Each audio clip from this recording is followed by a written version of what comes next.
Accra's humid air hung heavy, but for Amma, the heat was an afterthought compared to the frosty silence that had settled between her and Kwame. For 2 decades, she had been the unseen architect of Kwame Ofori and Associates, his celebrated consulting firm. Her dreams of becoming a renowned architect herself had been carefully folded away, replaced by late nights hunched over ledgers and early mornings strategizing marketing campaigns. She had poured her soul into his ambition, believing their success was shared. Kwame, with his charismatic smile and silver tongue, was the face. Amma, the quiet force behind the curtain. Their small apartment had blossomed into a sprawling mansion in cantonments, and the sputtering Hyundai had been traded for a fleet of luxury cars.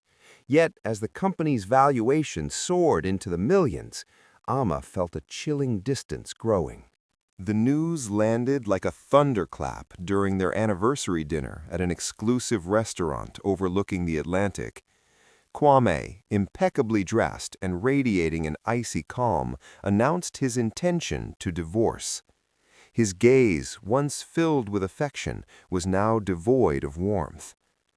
"Amma, I need someone who can keep up with the demands of my evolving lifestyle," he stated, his voice betraying no emotion. He offered a generous settlement, a pittance compared to her contributions, coupled with an ultimatum: sign the papers quietly or face a public battle that would tarnish her reputation. The world, he reminded her, knew him as the self-made mogul, not her. The betrayal cut deeper than any financial loss. It was a complete erasure of her existence, a brutal invalidation of her sacrifices. For weeks, Amma retreated, the vibrant colors of Ghana seeming to mock her despair. But beneath the surface of her quiet grief, a steel resolve began to forge. She meticulously reviewed every document, every contract, every email she had ever touched in the company's history. Her architectural mind, dormant for years, now saw patterns and connections others would miss. She wasn't just looking for proof of her contributions, she was searching for Kwame's vulnerabilities. She found them in the subtle discrepancies, the overlooked clauses, the seemingly innocuous offshore accounts. Each discovery was a spark, igniting a slow-burning fire of vengeance. She knew Kwame's ego was his greatest strength and his most fatal flaw. Amma reached out to Kojo, a brilliant but disgraced financial analyst she had once mentored.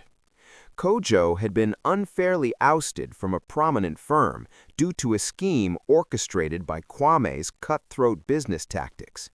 He possessed a keen understanding of corporate espionage and a personal vendetta against Kwame. Kojo, now working as an independent consultant, was initially wary, burned by his past. But as Amma laid out her evidence, the sheer audacity of Kwame's manipulations and the injustice of Amma's situation resonated with him.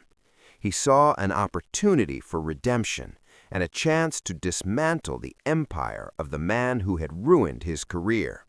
Their alliance was sealed over bowls of fufu and krakra stew. With Kojo's expertise, Amma embarked on a covert operation. She used her intimate knowledge of the company's digital infrastructure, honed over years of managing its IT, to create the Digital Phantom, an anonymous entity that began to subtly expose Kwame's less-than-ethical business practices. Not through blatant leaks, but through carefully curated, plausible stories planted in online forums, whispered rumors spreading through industry networks, and anonymous tips sent to niche financial journalists. The stories were just damaging enough to raise eyebrows, to make investors antsy, without being directly traceable to Amma. She exploited Kwame's paranoia, knowing he would squander resources chasing ghosts. The whispers grew louder.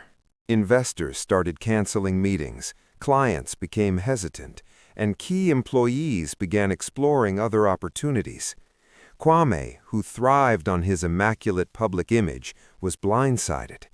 He suspected corporate sabotage, but couldn't pinpoint the source. His attempts to control the narrative only fueled further speculation. Amma, meanwhile, was meticulously crafting a dossier, not for public consumption, but for specific influential figures within Accra's business elite, individuals she had discreetly supported and advised during her time at the firm, people who owed her favors or harbored their own quiet resentments towards Kwame's meteoric rise. The critical turning point came during a tense emergency board meeting. Kwame, visibly shaken and defensive, tried to dismiss the growing concerns as baseless rumors. That's when Amma, unannounced, walked in, impeccably dressed and radiating a quiet authority. She didn't just present the financial irregularities and ethical lapses, she revealed a pattern of calculated deceptions that undermined the company's very foundation. She had meticulously documented how Kwame had systematically sidelined key decision-makers and manipulated financial reports to inflate the company's value, all while siphoning off funds into secret accounts. The evidence was irrefutable, leaving the board members stunned. The fallout was swift and brutal. Facing an investigation, plummeting stock prices, and a mass exodus of talent, Kwame's empire crumbled. He attempted to fight back, but every avenue he pursued was met with a wall of irrefutable evidence. He was eventually ousted, his reputation in tatters, his fortune significantly diminished. Amma, however, did not take over his company. Instead, she sold her shares for a staggering sum, reclaiming not just her financial independence, but her identity. She established Amma Ofori Designs, an architectural firm specializing in sustainable, culturally inspired structures. Her first project, a breathtaking community center in a rural Ghanaian village, won international acclaim, solidifying her as a visionary in her own right. She had not only survived, she had thrived, building a legacy that was authentically her own.